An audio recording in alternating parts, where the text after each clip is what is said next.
And welcome to the Arrowhead Addict podcast. We are here coming to you live. The Kansas City Chiefs are going to the Super Bowl. You only win a Super Bowl 2 times every 5 years, right? Oh! The warm-up act is over. Let's bring in Melissa Etheridge, massive Chiefs fan. Melissa, Super Bowl champion, 2-time Pro Bowler, and Trent Green. Trent Green, how you doing? Hey, what's going on, guys? And he picked it up! He picked it up! He's gonna score!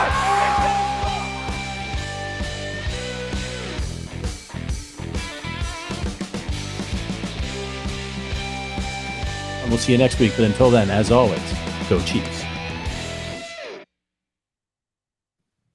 Welcome in.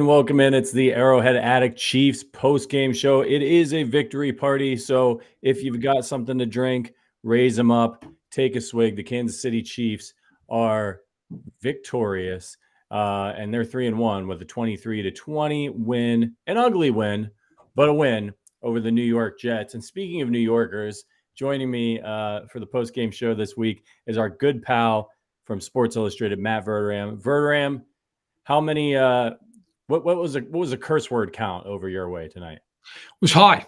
I had to go outside and smoke a cigarette during the third quarter. I don't even smoke. That game was the epitome of an ugly win. 17-0, you're sitting there going, there's going to be a blowout. It's going to be a joke. It's going to be another Chiefs-Bears game, right? And that game, in my opinion, some people talk about safety. I thought the safety, okay, it's not ideal, but fine. Even solid kicks at short field goal up 17-5. That game changed on Mahomes' pick. All of a sudden, it's a short field, and everything switches. And I got to be fair. Zach Wilson played out of his mind. Yeah.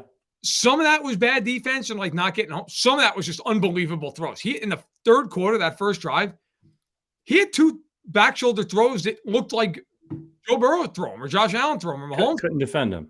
Incredible. So give credit where it's due. He played really, really well for stretches. But in the end, they won. And I know because, let's face it, as Chiefs fans, everybody's so spoiled that it should just be a 40-point win. I know there's going to be a lot of consternation. They went on the road, and they won. And they got out of it seemingly injury-free, and you feel good about that. But yes, was it hideous? Absolutely. Yeah, and we're emotional, we're fans. It always happens, and everyone kind of starts to panic when the Chiefs have a game like this. And to those fans, I was never worried. Maybe I was a little worried, but I was never panicking because I've been watching this Chiefs team with Andy Reid and Patrick Mahomes for years now. And I've seen them do this season after season, game after game, especially where they get a big lead early. And then Mahomes gets a little loose with the ball. And the Denver game last year is a prime example of that, where they were steamrolling them. And then they let them back into the game. They were obviously the superior team. And you saw who was the superior team in the first quarter of this football game. And then the Chiefs got loose with the football, let the Jets back in it. And when you're playing in the NFL, the other guys are trying to win too. This is a good Jets defense. And this is why you don't want to make silly mistakes, because they're good enough to start clamping down on you. And if Zach Wilson goes out there and has a drive or two of his NFL life, which he did, now all of a sudden you're sweating bullets trying to pull out the victory. But the Chiefs usually win these games because they're better and because they have Patrick Mahomes. And it's the same result this time. So I think if you're out there and you're worried and you're expecting that the Chiefs are going to do this is the Chiefs this season, they'll do it again. Don't worry. They'll do it again. Maybe a couple times. But the team that you saw in the first quarter, that's the Kansas City Chiefs. First of all, yeah, I agree. Secondly, listen, they won the Super Bowl last year, and they went to overtime with the Texans. Yep. I'd also point out the Jets are a lot better than the Texans team. And I would also additionally point out, guess what, guys? Last year, you lost this game to the Colts. You did this, and then you lost to the Colts, right? Now that doesn't mean the Chiefs don't have some real issues coming out of this game. Like, at some point, your receivers have got to catch a freaking pass. I mean, they just can't do anything. Their receivers just stink. To this point, they stink. Nobody gets open. Nobody catches the ball. I mean, you run down what their receivers did tonight, and it's pretty brutal. I mean, there is not a lot to be thrilled about. So Mahomes throws for 203 in a very ugly performance from him. Okay. Kelsey had 6 for 60, fine. Pacheco 3 for 43, great. Gray 1 for 34, the touchdown. You're still not to a receiver. Then you get to Rashee Rice 3 for 32, Carries Tony 2 for 22, MVS 1 for 6, Justin Watson 1 for 5, Sky Moore 0 for 0. I mean, not winning a lot of games against good teams with your receivers just playing like garbage.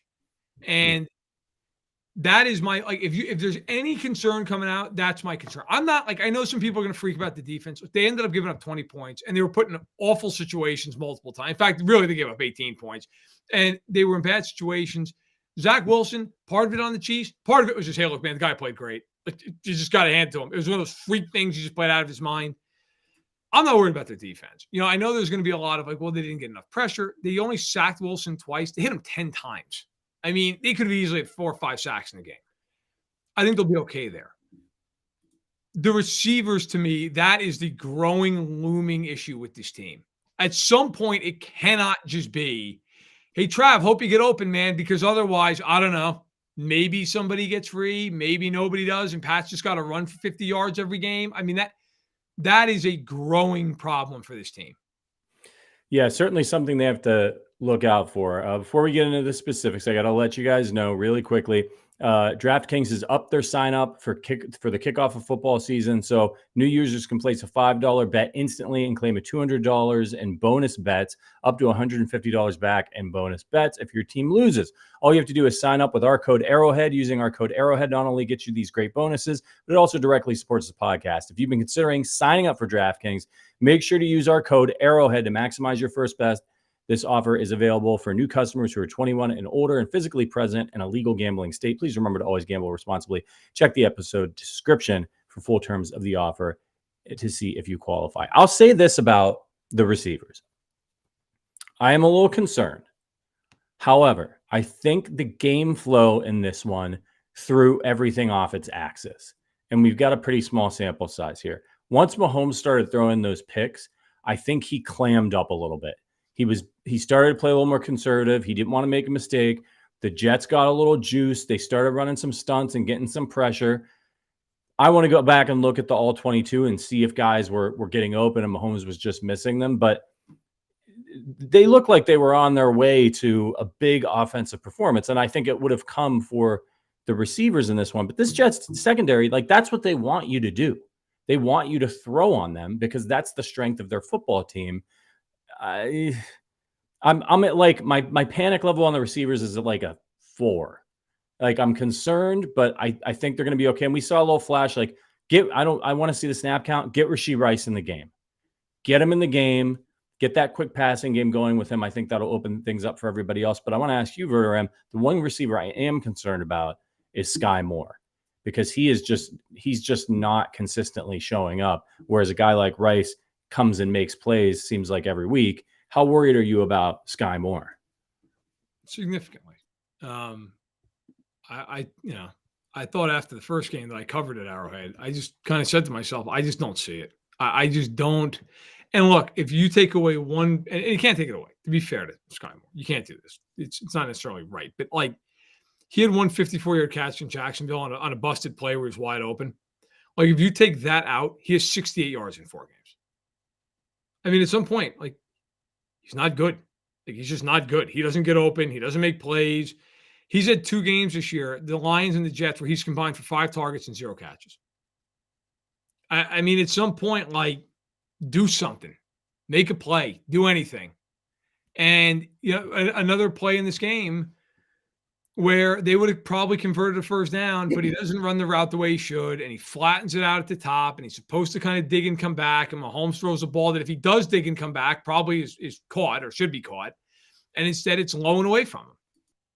And you look at it and go, come on, man. I mean, you're in your second year here.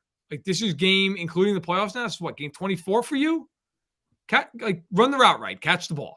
Yeah. Everybody talked so much about Kadarius Toney and who he's going to be and what he's going to do for them this year. I mean, Kadarius Toney's done a whole lot of nothing. Like, I mean, we really break it down. Kadarius Toney's done nothing. He's McCole Hardman. He's a guy. Like, he's a guy, man. Like, he at this point has 9 catches this year for 57 yards. Who cares? I mean, like, and I don't care that, like, people are like, well, he missed all camp and then he sprained it. So, yeah, that's part of the problem. He's hurt all the time. He's hurt all the time. That's part of the problem. Okay. You can't consistently go into these games and just look at Justin Watson and a rookie in Rasheed Rice. Well, by the way, I think of all the receivers, he might end up being the best one of them. Yeah. But, you know, and I like MVS, but even MVS this year, man, like, been kind of a no-show to this point. Now, I think he will get going. He's got a track record that says he will get going. MVS this season has 6 catches for 104 yards. There are guys that do that in a half, right? So, I mean, they have been brutal at receiver. There is no way around it. That all being said, do I think they'll figure it out? Yeah, I do. I mean, they've got a great quarterback, and they've got Kelsey, and they've got MVS, who I do think will get going here. And I like Rice, but if I'm Brett Veach, I'm definitely thinking about who's available at receiver, because even if it's not a star, they need somebody. I mean, they need somebody who can just get themselves open, because it is a problem for them right now. Yeah, it certainly is. Shout out to Edric for the super chat. He said, media collectively bitching about calls against the Jets when every 50-50 ticky-tack call in the game was against us, including the one that literally led to a safety. Pound sand. Haters going to hate. Look, I don't think the safety call was ticky-tack. He grabbed him by the face mask. They were in the end zone. It's a safety. What are you going to do? But to the people in the chat who are saying, the NFL's rigged and they wanted the Jets to lose. Look, MVS got held. He had him in a bear hug for a second. It was quick. It was fluid, but he had him in a bear hug. It, just like in the Super Bowl, it changed the whole route. And the Chiefs got a completely bogus horse collar tackle that helped the Jets along on one of their touchdown drives. So if you think the game is rigged, why would they call an obvious not horse collar? Honestly, can we just not even get into this? Like, if you think it's rigged, you're dumb and you don't understand sports. Right. I'm sorry. I'm not even going to pull punches with this. If you think the game's rigged, you're dumb. Like, you're just flat out dumb. And you should stop talking on this chat and go read a book. Okay? There is no world where you understand if somebody rigs something in the NFL, like they'd go to prison. Yeah. Like, I'm sure the officials sitting there going, look, I got a job that I'm making a pretty good salary, but it'd be great if I hit my 3-leg parlay for $50 tonight. Right. So I'm going to rig the game and maybe go to Leavenworth afterward. But, like, what the hell? I mean, and also, by the way, the penalties tonight, first of all, coming into the game, this is a crew that called more penalties than anybody else in the league. So a flag-happy crew. Second of all, you want to talk about rigged? 3rd and 22, the Jets let Mahomes run for 30 yards. All right? Now, I know I've already seen, there was a holding on Jermaine Johnson. There is a hold on the line of scrimmage on every single play. If you want me to see and go through an all 22, I will find you a hold on both teams on almost every play in the game. Like, it's just what it is. That's the NFL. And yes, he got held. And no, he wasn't within 15 yards of Mahomes, and it made no difference. And by the way, penalty on Sauce Gardner was a penalty. Just like the holding call that was on Trey Smith was a holding call. He held him.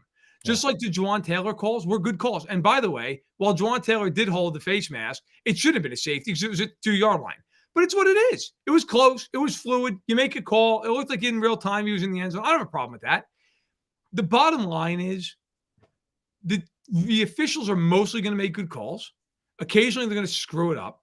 But to sit there and be the guy or gal who's like, I think the NFL's rigged. I think that everything, you're a dope. The NFL, the NBA, the ML, none of these sports, you know how hard it would be to rig a sport? You know how hard that would be? Hey, listen, Zach, we're going to need you to throw a pick here. Hey, Pat, we're going to need you to throw 2 of the worst picks of your career. And also, by the way, guys, don't drop the ball, whatever you do. Yeah. I mean, like, what happens if one of those guys drops the ball? What do they stop the game, bring it back, and do it again? It's live sports. Yeah. So it's crazy. In any event, look, the bottom line is they won an ugly game, but they won. They won. and you walk out of it 3-1 with a lot to work on with your receivers. But all in all, I think you're happy. You're 3-1. You're on a 3-game win streak. In the next 4 games, you're playing teams that you're going to be favored significantly in all those games. So you go forward. Yeah, and just because the Robert Saleh and Sauce Gardner were indignant doesn't mean it was the wrong call. It's clearly a hold. He grabbed him by the back of his jersey and just held him. Yeah. Have you guys ever watched sports? Has there ever been a player in the history of professional sports that got flagged or got a penalty that wasn't like, well, what are you talking about? It happens 50 times. God, the NBA, everybody. Nobody's ever committed a foul in the NBA. No player ever. So if you're sitting there and you see Robert Saleh's like, well, I'm just really mad about that. Guys, it was a hold. He held him. I'm sorry. You know what? If anybody rigged the game, it was Patrick Mahomes throwing the ball to the Jets every chance he got. Like, forget the refs. If you think the NFL is rigged, you should be looking into Patrick Mahomes for that performance, because that was pretty unlike him. I think it's amazing. Look, the bottom line is this is pretty cut and dry, right? Mahomes played awful tonight. Let's be honest. Yep. Most nights you're going to praise the hell out of Mahomes. He's the best quarterback in the world. He played like crap in this game. He did. He'd tell you that. He didn't play well.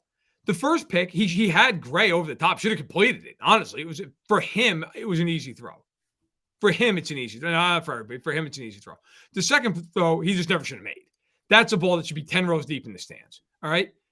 The bottom line is, if you look at the way the game went, the Chiefs got up big early.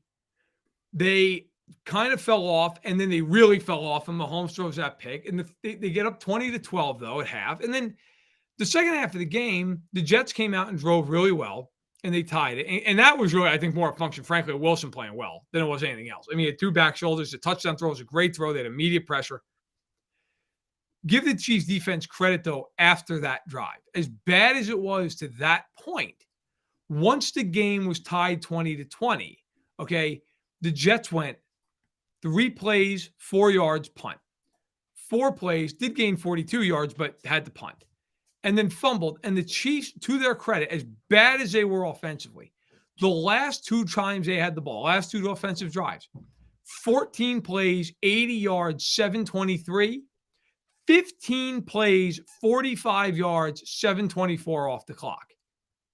I mean, it was ugly. It's certainly not a Mona Lisa, but they did what they had to do as that game wore on, and they made a couple of plays and they won, and you move forward. But it was ugly. It was ugly, but it was, in the end, you'd rather have an ugly win than a beautiful loss. Yeah, it was one of those weird games. One of those weird games where they got sluggish, made some mistakes. And look, the Jets are fighting for their lives right now. I mean, credit the Jets, credit Zach Wilson. They came out, they played hard.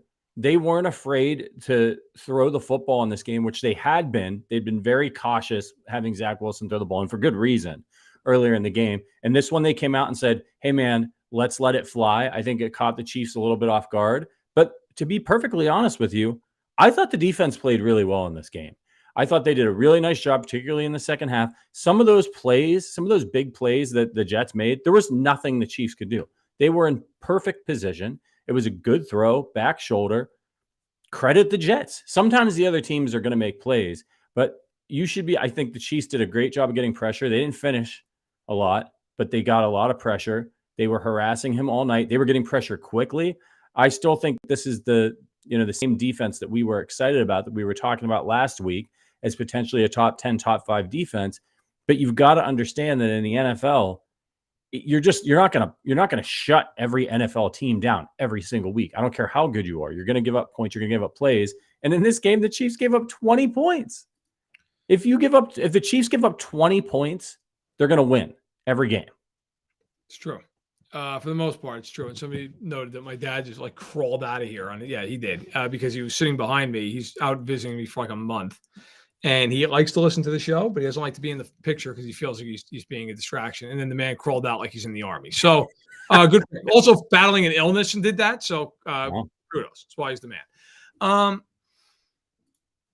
Yeah, look, I mean, I thought the defense was okay. I mean, But again, I think, Patrick, your larger point, you're right. Like, sometimes you just have to look at the other team and go, you know what, man? They just played better than they were supposed to, better than I thought they'd play. Like, Zach Wilson was 28 to 39 for 245 and 2 touchdowns. You know what? He played like those numbers. I mean, he played well. And yards per play, pretty close. Chiefs 6.1, Jets 5.9. Chiefs were 7 to 12 on third down, which is great. Jets were 5 of 12, which is not great, but better than their average. They came in worse in the league, like 23%. I think the thing that could get lost in this game is the Chiefs ran for 204 yards. Pacheco was, frankly, the biggest reason they won the game. But you want to know why this game was close? I'll give you 2 stats. Tell you why it was close. You want to take a guess what the Chiefs were in the red zone tonight? I believe they were 0 for 4. 0 for 4. That'll do it. And they were -1 in the turnover ratio.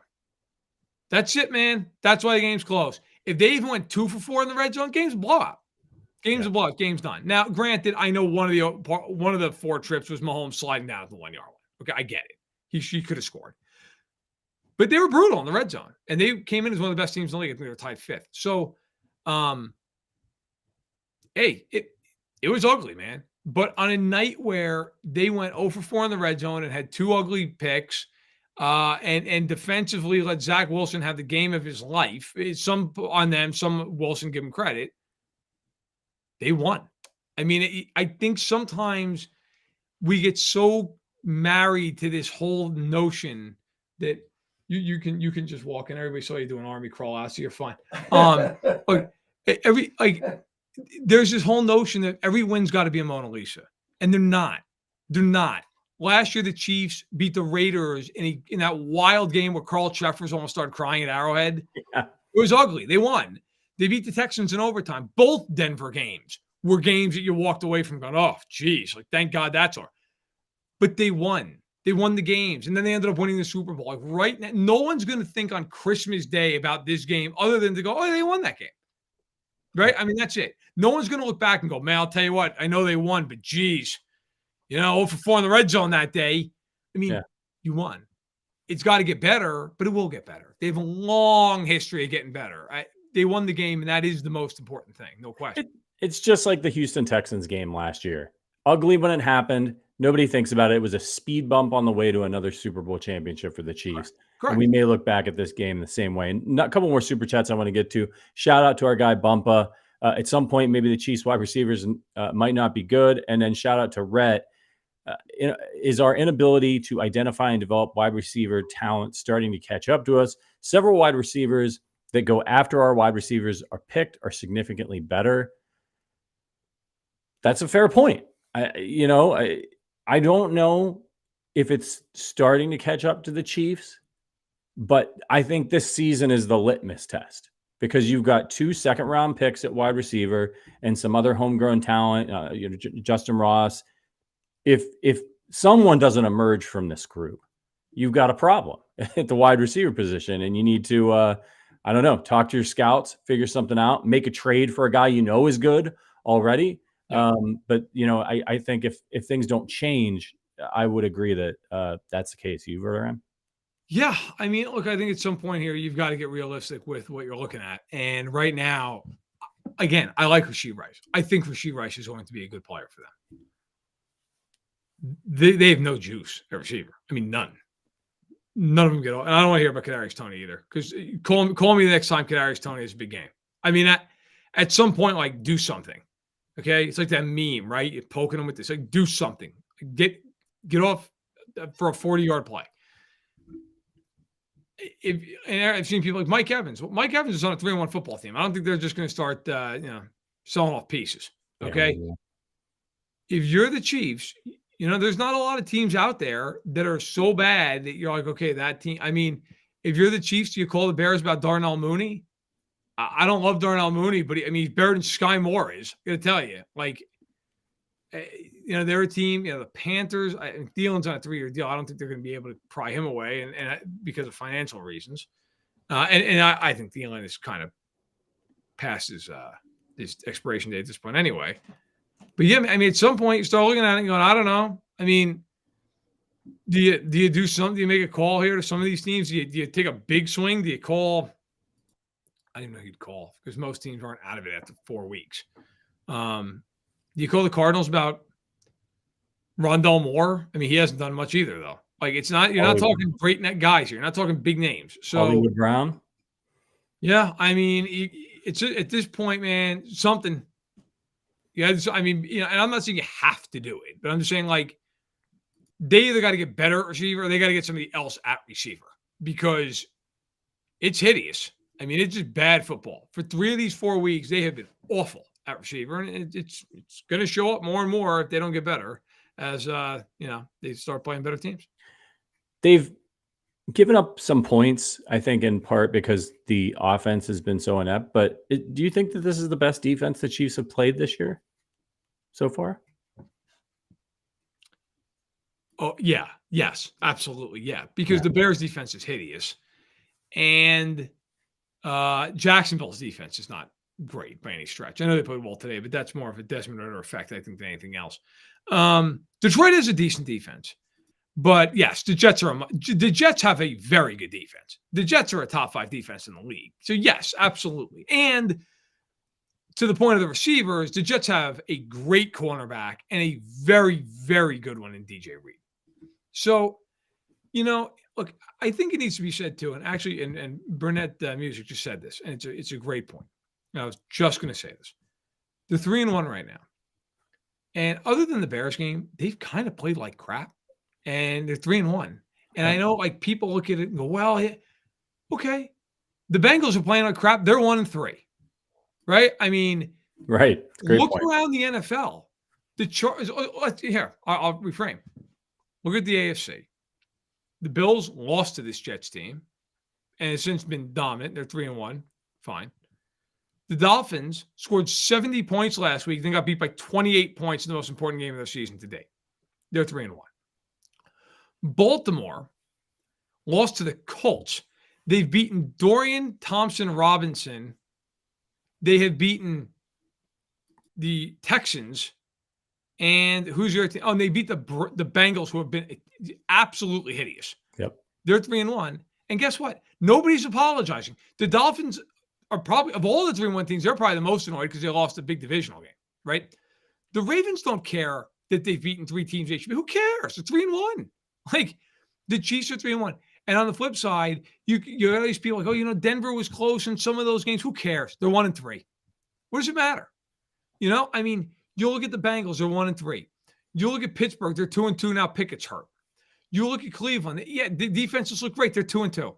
I mean, the bottom line is Philadelphia in the NFC has not played particularly well. They really haven't. And they're 4-0, and they don't care because they're going to get going at some point. And I feel the same way about Kansas City. You can sit there 3-1 all you want. They're 3-1. They're 3-1. They're 2-0 in the conference. They got Minnesota up next. They're going to be heavily favored in that game. They got to figure it out. But am I worried about them? Hell no. They're 3-1. I mean, they're right where they're number one. If the season ended this second, they're the number 1 seed in the conference. They're fine. Yeah, you and you always say this. The season doesn't really start until Thanksgiving. It doesn't. There's still, new players, new schemes, all that stuff. We see stuff every year. There's always some team that comes out of the gate hot, or there's a team that struggles. Remember, the Bengals were 0-2 last year. People were dancing on their graves. They're in the AFC Championship game. So these early days of the season, take a deep breath.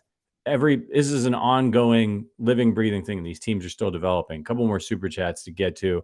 Shout out to Keith Forbes for the super chat. Appreciate you. Derek Watson says, really surprised Spags didn't blitz more. I think they mentioned this on the broadcast, and I thought it was a good point. The Jets were getting the ball out so quickly that Spags backed off a little bit because he was worried about, and they've got, Garrett Wilson's a really dangerous receiver. He didn't want to get beat and give up the big play. And the Chiefs generally did a pretty good job.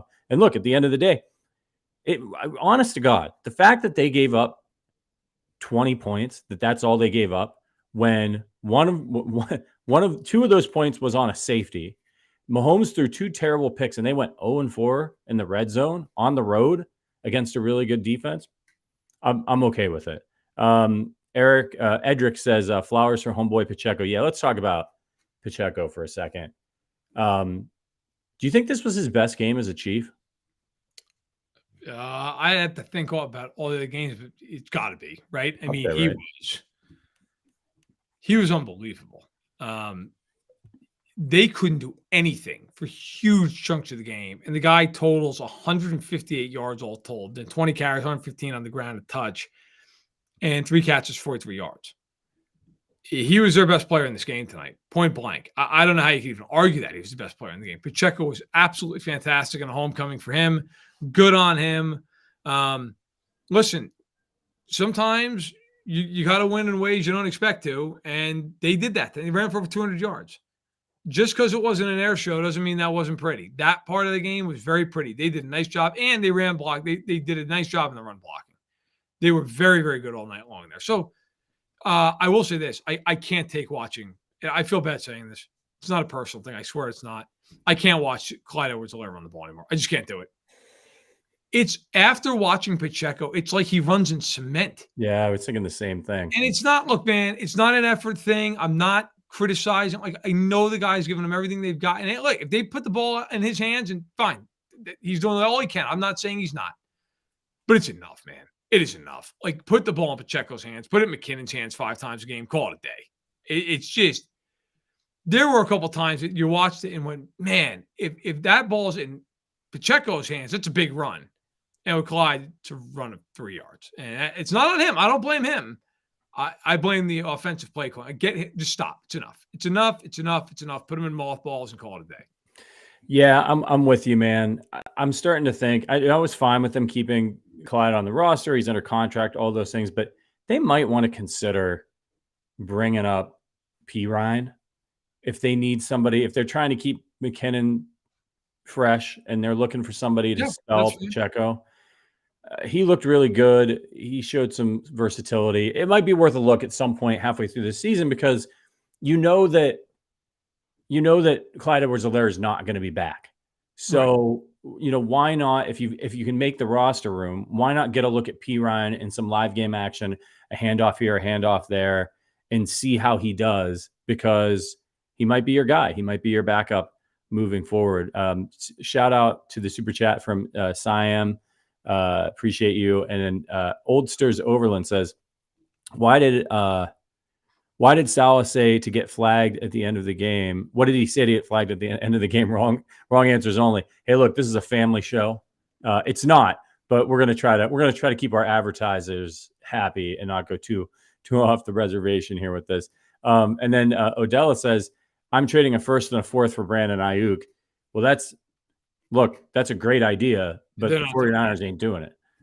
They look like a Super Bowl team right now, and Brandon Ayuk is having a career year. There's no way they would trade him for a first and a fourth. No chance. They wouldn't even consider it. They wouldn't pick up the phone.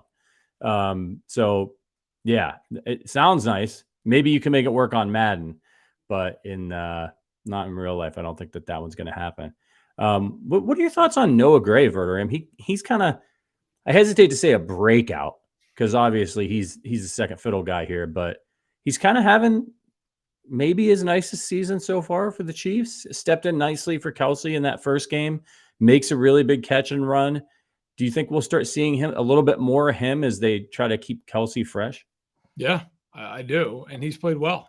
Noah Gray's played very well in his backup role. He's a guy, again, you look at him, he's got like 8 catches on the year for like 112 yards and a touchdown. But if he does that and he gives you, if Noah Gray gives you 500 yards, that's great for a backup tight end. I may be to the point, like, can we just start using him as a receiver? Because he has more explosiveness than half the receivers do. It's wild too, because like, not to talk about the receivers again, but a lot of people have made the point, like, well, they lost Juju, and that's a big deal. Juju Smith-Schuster this year, would you like to take a stab at how many receptions and yardage he has this season? I'm going to say like 4 for 28. A little better. He is currently at 11 for 80. Ooh. I mean, it's not like Juju's over in New England making people forget about Irving Fryer. Okay. Like, it's not great. And McCole Hardman, did he have a catch tonight? I don't think he did. Did he? I don't think so. So unless I'm forgetting one, I'm going to try to pull up the box score because if nothing, I try to be accurate for the people. No, he wasn't even targeted. McCole Hardman has 1 catch for 6 yards this season. Yeah. So it's not as though these guys the Chiefs have lost have gone on to grander everywhere else. I mean, that is not what's happening.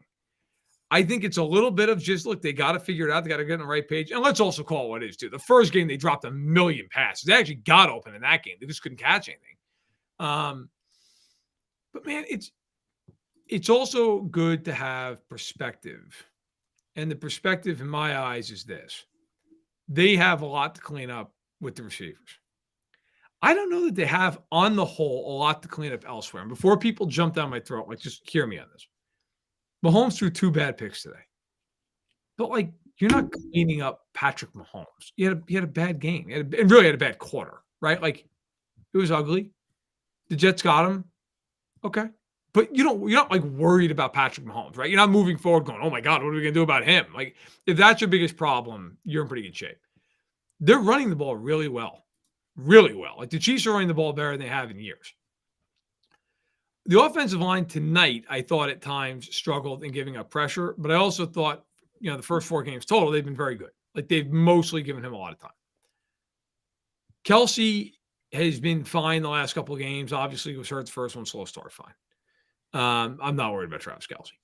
Defensively, the Chiefs have given up 5 defensive touchdowns in 4 games. I'm fine with that. Like, right now, to me, it's really just, it's cleaning up the turnovers. It's cleaning up some of the penalties. Jawan Taylor among them. By the way, I had all week, I had people in my Twitter mentions like, oh, these calls on Taylor. Yeah, well, how'd that go tonight? Where he just tackled the guy for a hold and then took a safety. He needs to be better. But on the whole, like, it's a lot of just cleaning up penalties, cleaning up turnovers, cleaning up drops. That stuff is all on them. Like, it's not like you're watching this going, oh, they have no defense, or, oh my God, they can't block at all in the run game. Like, once they're 3-1 and they played like crap. Yeah. Like, yeah. They beat Jacksonville with 3 turnovers and 12 penalties on the road. So I really do think they will be fine because they will clean this stuff up, but they have to clean this stuff up. And they will, but that's where you are right now. And that's why it's frustrating, but you're 3-1 despite all of it. Yeah, and another reason I'm not panicking about the receivers, and somebody said this, said something similar in the chat. They said, said Byron Pringle produced in this offense. Some other guys that have produced in this offense. He did. Right? Albert Wilson, Demarcus Robinson. Yeah. We already mentioned Byron Pringle. Juju Smith-Schuster goes to New England, can't do anything. McCole Hardman had over 500 yards, can't do anything. Well, can't even get on the field in New York. And it's not like they've got receivers, falling out of their eyeballs. So if you're panicking about the Chiefs wide receivers, they need to get better. But if you don't think, if Andy Reid can figure out a way to make Demarcus Robinson and Byron Pringle productive members of this offense, he damn sure is going to be able to figure out how to make Rashee Rice and Sky Moore get rocking and rolling. Do you think Justin Watson's doing this and another team? Like, it's just. Can I throw out something that I honestly, God, think they need to do? They need to put Justin Ross on the field. Why not? I've seen enough of Sky Moore. I really have. And if I eat these words, I'm happy to do it. I'm happy to all the words in the world. I've seen enough of Sky Moore. Like, I'm not saying bench him and don't give him a snap, but, like, give half his snaps to Justin Ross and give 5 snaps of Kadarius Toney. Give those to Justin Ross and give 5 of Justin Watson snaps to Justin Ross. Put Justin Ross in the field for 40 snaps and let's see what happens.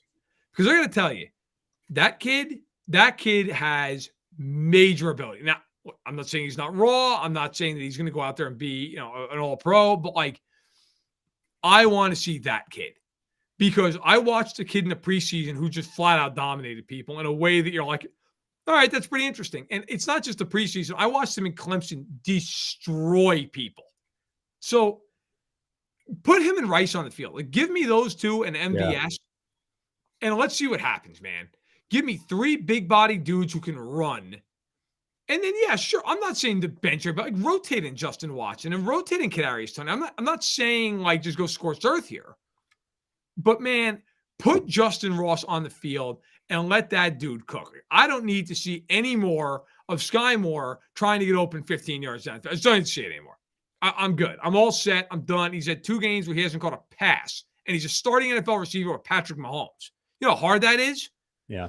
Now, look, we both would need to be in Velcro suits, but like you could go out there and run 50 routes, and if the ball was allowed to just stick to you, you could catch one, right? Just jump into it. Now, if we both had to catch it with our hands, we're screwed completely. But like to have a goose egg twice with Patrick Mahomes, that's bad. Like that's bad. That is nuts. Not to have a catch in 2 straight with 5 targets. It's rough. And it feels like he's just not looking for him. And he's going to start looking. The same thing. Yeah, and the same thing happened with McCole Hardman. He got frustrated with McCole Hardman, and then he just stopped looking for him. He's gonna go to the guys he trusts, and right now he trusts Rashee Rice. He does, and he should trust Rashee Rice. I'll tell you what, look, Rashee Rice had a couple drops. I get that. I'll tell you what that guy does though. When he catches the ball, he is upfield. There is no dancing around and screwing around at the catch. That kid is up the field. And by the way, how much better do his numbers look if he has 2 more yards against the Bears against 2 touchdowns? Like. Yeah. That kid's good. That kid is talented. I think Rashee Rice is going to be a very nice player for the Chiefs. Yeah. But I just don't like, to me, there's no there with Sky Moore. I'm not saying he can't be a depth receiver, but I'm sorry. Like if he was on any other team, you'd be like, who is that? What is he? Like, nobody would even care. And you're right. Like I was watching when Mahomes was motioning him to come back. You know, he's like, come back on the ball. And all I could think of was DeMarcus Robinson. All those years of DeMarcus Robinson, we were like, man, he's got talent if you just figure it out. And then you'd be like, yeah, but guess what? DeMarcus Robinson just turned 3rd and 2 into 3rd and 7 because he ran backwards 5 yards. Like, at some point, it's a problem. I believe with the coaches and the players and the quarterback, they will figure it out. They will. Whether it's adding somebody or they'll just get the right rotation going or they'll tailor the playbook. But that is my biggest concern right now. Everything else I'm not concerned about. They'll figure out the turnovers and the penalties. Like they're a great team. They'll knock that off. The receivers are going to concern me. And if you're looking for more positive news, other than the fact that the Chiefs won, how about this one from Next Gen Stats? Isaiah Pacheco gained a career-high 100 rushing yards after contact. Pacheco has recorded the 4th highest success rate, 45.8%, among running backs since entering the NFL in 2022, minimum 150 carries. So the Chiefs have something there, and they need to remember that he's back there, because I know Andy sometimes likes to forget that. The other thing I wanted to mention about Mahomes, as ugly as a game as he had, he's still a big part of the reason they won, because he had 7 carries for 51 yards. And you might say, well, you know, they couldn't throw the ball, and so he had to run. Well, one of the reasons, running is part of Mahomes' game. And one of the reasons why it is able to be such a strong part of his game, because he's not going out there running people over like Lamar Jackson or Josh Allen. It's because the defenses are so terrified of him that they can't spy him, because he'll kill them. Yeah. So they have to pick their spots with spying him. And even in these high leverage situations, he can think about this. They're so scared of him that a hole opened up in the middle of the field so he could run 25 yards before anybody got near him. I mean, he's quick, but that's unbelievable. So his just being on the field impacts the game in a positive way, even when he's playing a little bit crappy. Yeah. Oh, no, listen. I mean, no question. He scares the hell out of everybody he faces. And I've enjoyed the whole, on that 3rd and 22, Donovan Smith held Jermaine Johnson. And I got to tell you, he did. He held him. I also got to tell you, you know what? If Johnson had kept playing, and if you watch that play, he just stops and starts hitting Donovan Smith in the face, which, by the way, if I really want to be that guy, and for a second I want to be that guy, could have called the legal hands to the face on Jermaine Johnson. He kind of looked like he was throwing a tantrum. He was. He was being – look, first of all, let me just – right now, I don't care how pissed people get. This is the truth. I've asked a million people in the NFL about this over the years. If you grab a guy by the jersey, but you are inside that guy's shoulders, you're inside his frame, they are not going to call it. They're not. It's just not going to happen. And if Johnson had run through that, he probably would have gotten it to where his jersey would have clearly been getting pulled and it would have been obvious. But he just stopped 10 yards away from Mahomes and he started slapping Donovan Smith. So number one, while it is a hold, they're not going to call it because you're not fighting through it. You're just standing there. Number two, if I really want to be a you-know-what, he kind of had a legal hands to the face there, man. Like, worst case scenario, I could argue that Johnson should have been called for a penalty. And then, by the way, the Jets made up for it anyway by taking an illegal contact downfield penalty and allowing a quarterback to run 30 yards on 3rd and 22. I mean, down the middle of the field without keeping anybody, like just nobody. I mean, my God, it was like the parting of the Red Sea. You saw him.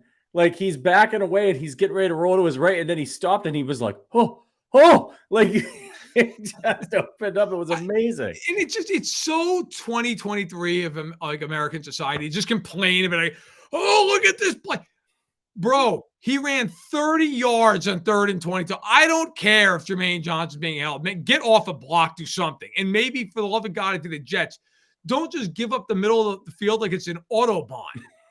I mean, come on. Like, what are we doing? And by the way, you took a penalty downfield. Like, I mean, it's so sour grapes. And I've said this, it drives me nuts when the Chiefs lose games and fans are like, it's because of the officials. No, it's not. It's because they didn't play well enough to win the game. Okay. Do you know how hard it is to kill off 7.5 minutes on a drive you start on the other side of the field? The Chiefs ran off 7.5 minutes and started the drive in plus territory. Get off the field. Stop it. Look, bottom line is Kansas City was an ugly game. Got off to a great start. Carried them. Defense made stops late. 3 big drives at the end. They got off the field, no points against. And hey, I'll tell you what, though.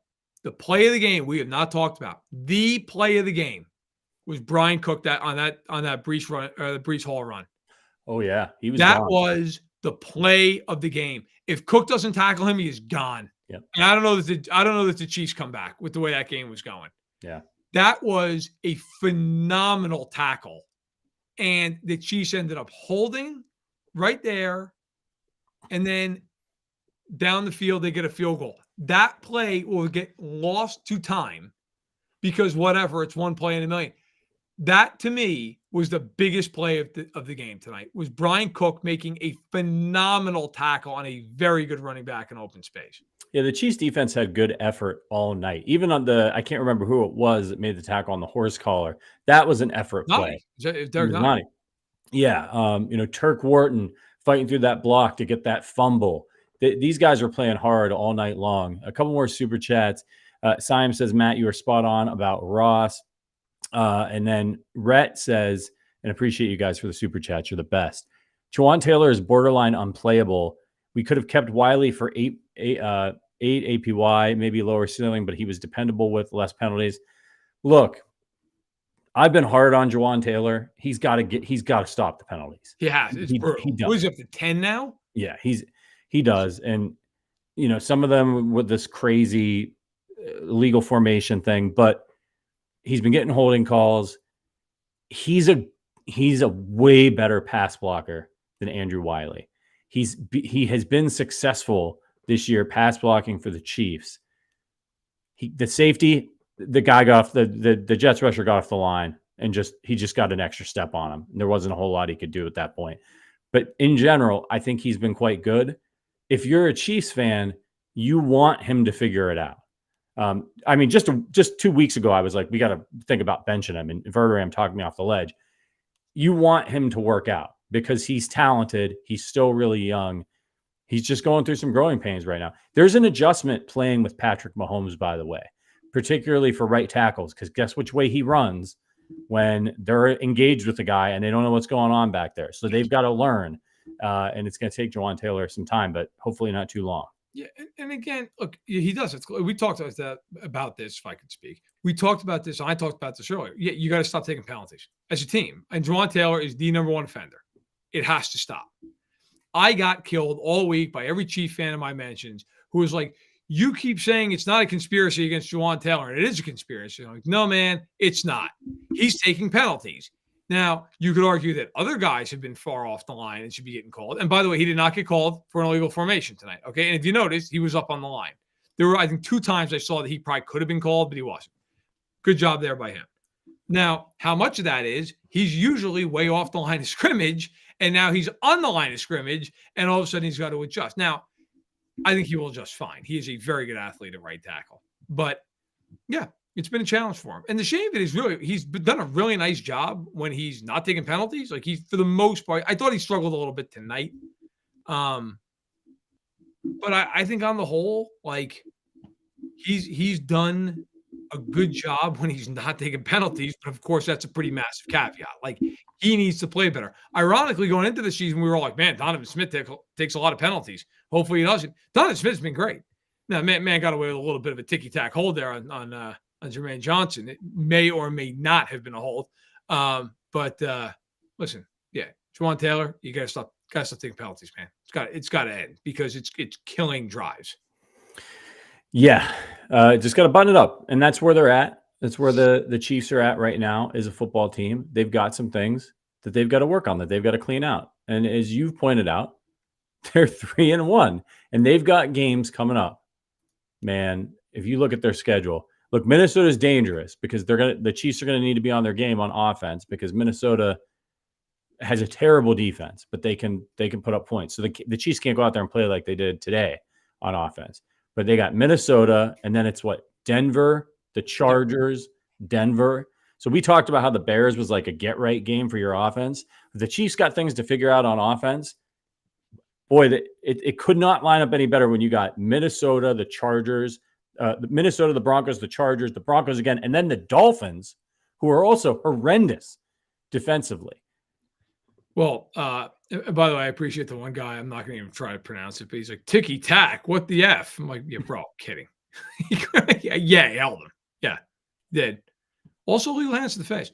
Look at this Matt dude is dumb as shit for real. Man just doesn't get it. Yeah. Good for you. You keep trying. You'll get there. In any event, yeah, I mean, Denver, Aaron Schatz, who does a great job, a former Football Outsiders and creator of the DVOA statistic, which I think is a really good way of measuring teams. Denver has the worst DVOA since they've measured football through 4 games defensively. The worst defensively in the history of DVOA. The worst. That's something. It's not good. It's almost like it's something to be embarrassed about if you're the coach. Yeah. By the way, that's going to be phenomenal when the Broncos and the Jets get together next weekend. Mm. I'll tell you what, Zach Wilson plays the way he played tonight. They're going to win. Okay. They'll win if he plays that way. He was awesome. But yeah, I mean, it is going to be very, very interesting to see how the Chiefs play moving forward. They play Minnesota. Minnesota's a team that they blitz more than anybody in football. And Brian Flores is going to come after you, and they're going to play single high. And the Chiefs, there are going to be plays to be made. It's going to be a ton of one-on-ones for the receivers. So this is, I don't want to say get right, but like this is an opportunity. This is an opportunity for the Chiefs receivers to really spread their wings a little bit here and start playing better and getting some separation. Yeah, they like to blitz a lot, and that's usually death when you're playing Patrick Mahomes. So that's something the Chiefs need to be ready for. And guys need to get open, and when they do get open, they need to catch the ball if Mahomes gets it to them on time. Can we just talk about the Bengals real quick? Yeah, sure. What in God's name is going on with the Bengals? We can't blame this all on Burrow's calf, can we? I got to tell you, man. No, the answer is no. But he can't play right now. Like, if you watch him throw the ball, he's all screwed up, man, with his mechanics. Like, he can't drive at all. He cannot drive the ball. And when you can't drive the ball and you combine that with the fact Burrow is an incredible quarterback, but if there's any, I don't want to say a weak point in his game, but if there's anything that he's not great at, he doesn't have a rocket of an arm. Mm. Like, he's very accurate, but he doesn't have it. Like, so when you take an average arm strength and you marry that to a guy who is not able to drive through the ball the way he normally would, it's leading to a lot of short passes. It's leading to a lot of inaccurate throws down the field because the ball's kind of sailing on him a little bit. And it's also the other two problems I have right now. Their offensive line is a mess. I mean, Simmons and company in Tennessee just teed off throughout. That's not been good. I saw, I think Seth Walder tweeted out, like their pass rush or their pass blocking win rate going into today was 22%. And the average in the league is like 56. I mean, it's just hideous up front. And then you marry that to a defense that I think Lou Anarumo is a top 3 defensive coordinator in the league. They've gotten boat raced on the ground. Okay. They were awful the first 2 weeks, were better against the Rams. Well, the Rams kind of did them some favors by going away from the run, and they should have, in my opinion. Today, Tennessee ran 33 times for $173 and a touchdown. Like, Tannehill wasn't even good, and it wasn't good enough. It just wasn't good. Like, at some point, you got to stop the run. They've not stopped the run at all. And so ultimately, listen, the Bengals, I think those are their big 3 issues, but the obvious one is if Burrow doesn't get better, this is done. I mean, they can't go down the field. They're a vertical passing attack. And now Higgins has a broken rib. He's out for an undetermined amount of time. They got real issues because their next 4 games are, okay, you get the Cardinals on the road. Cardinals have been game every game this year. Played hard every game. Then they play Seattle in a game they could absolutely lose. They got a bye week, and then they play the Niners and the Bills. Like, they could easily be sitting here 3-5 or worse after 8 games. And in the AFC, that might spell doom.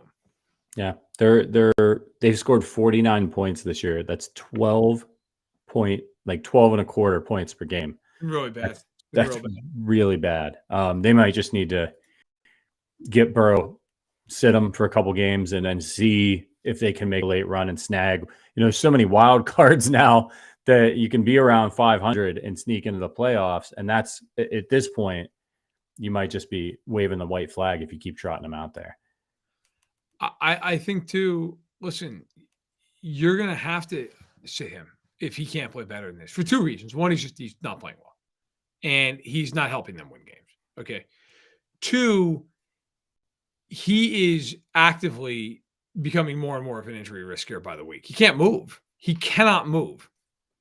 And if you watch that Tennessee game, he's getting pounded. Like, they can't block. He can't defend himself. I don't want to say it's a matter of time because that seems ominous, but like, you're really tempting fate here with the way he is struggling to move around the pocket and the fact that your pocket's not clean. Okay. And the Cardinals, you probably ought to win that game. The Cardinals are not very talented. Seattle, the Niners, and the Bills, all 3 of them, none of those games are easy. And I'll tell you right now, the way they're playing, the Niners and the Bills are going to kill them. I mean, those games aren't even going to be close. So if I were the Bengals, I'd sit them the rest of the way until the bye. They have 2 more games, Cardinals, Seahawks, bye week. I'd sit them. That essentially gives you a month.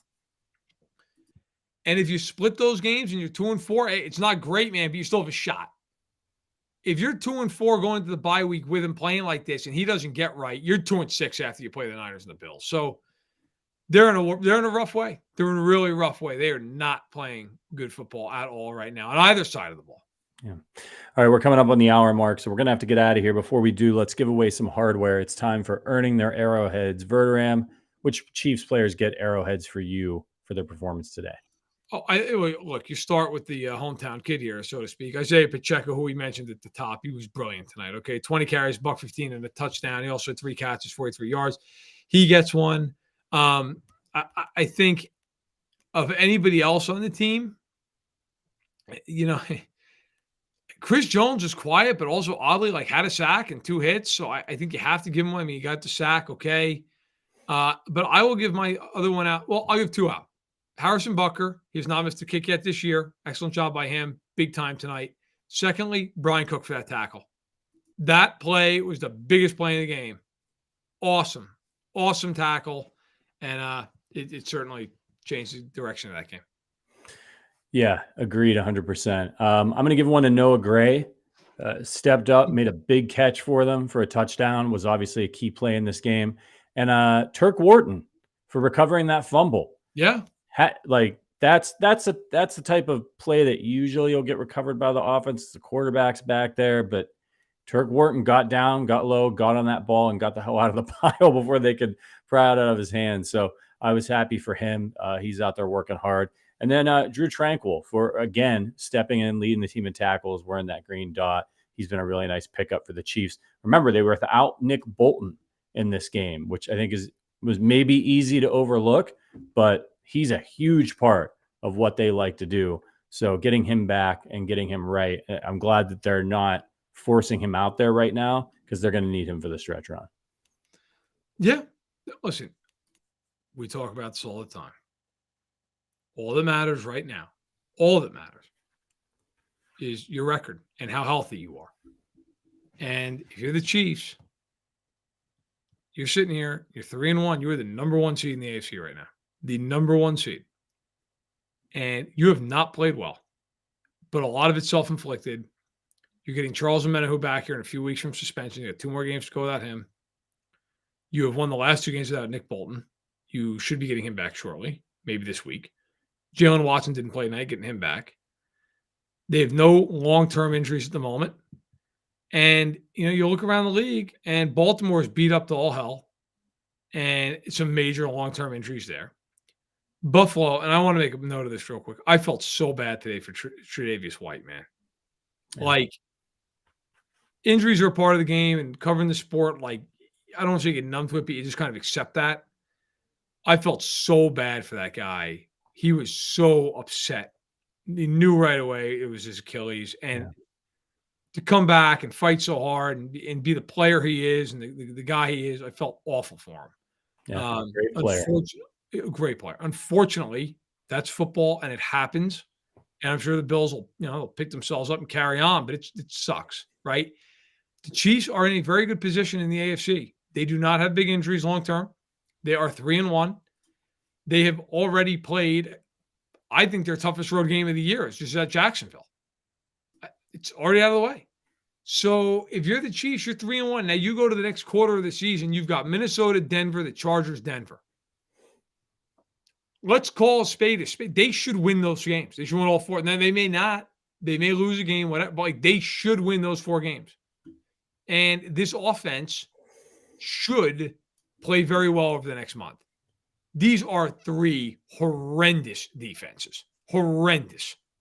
The Chiefs should light these teams up. If they don't, then we have another conversation to have here about them offensively. But 3-1, top seed in the AFC, leading the division. I think if you're a Chiefs fan, you should feel, even as frustrating as tonight was in a lot of ways, you should feel very good. Yeah, you can't ask for too much more. Hey, shout out to all of our members who I've seen you guys really active in the chat, supporting us. Shout out to Siam, who, sorry we couldn't get to all your super chats, but appreciate them so much. But our members are the absolute best. We've got a great community here at the Arrowhead Addict podcast. There's a lot of you still watching out there, over 700. If you'd like to become part of what we have here, it's not just the podcast. We've got a private Discord for members only. Oh, and shout out to KCDC, who just gifted 5 subs. Just what I told you, our members are so awesome. They want to pay to have more of you guys join the community. We were watching the game in the private Discord. There's a great newsletter written by Adam Best. We had a fantasy football league that I'm currently dominating right now. Shout out to Justin Rose, who took me down last week, but I'm 3-1 as well, just like the Chiefs. If you want to become a part of that, check out the link in the description, wherever you get this podcast. It's a great way to support this show. We invest every single penny we make on this podcast back into the Arrowhead Addict podcast. We're trying to expand it, bring in more guests like Matt Verderam, bring in hosts, all those types of things. We want to make this the best place for Chiefs content. And if you want to be a part of that, we'd love to get to know you and be friends with you and watch Chiefs football and have happy hours and trivias and all the fun stuff that we do. So please give that a look if you're interested. And of course, you can always just help us out by writing a review on Apple Podcasts or liking and subscribing to our YouTube channel. Thank you so much for your support. Shout out to our members one more time. Shout out to Sports Illustrated's Matt Verderam. Make sure you're over at si.com this week, reading his takes on all the fallout from this week. You got a column going up tomorrow? Well, my instant reaction column is up right now, front page of SI. You can go check that out. I wrote about every single team, every single game. I've really enjoyed doing it. It's been a lot of fun. I will also have a Monday Night Football column tomorrow night as an instant reaction, a little bit of a deep dive in the game. And then Tuesday have stock watch, a stock up, stock down, stock holding for rookies, and then the rest of the week, bunch of other stuff. So make sure to check it out and bother me on Twitter and, scream at me that things are rigged and it's a conspiracy. We'll have a good time. All right. Special thank you to the early crew, Sterling Holmes, Joe Summers, Matt Connor for the pregame show, the halftime show. Shout out to producer Rich Richard, who's been making it all work all night long. Matt Verderame. My name is Patrick. We'll be back on Tuesday with our regular slate of shows here on the Arrowhead YouTube channel. But until then, as always, go Chiefs.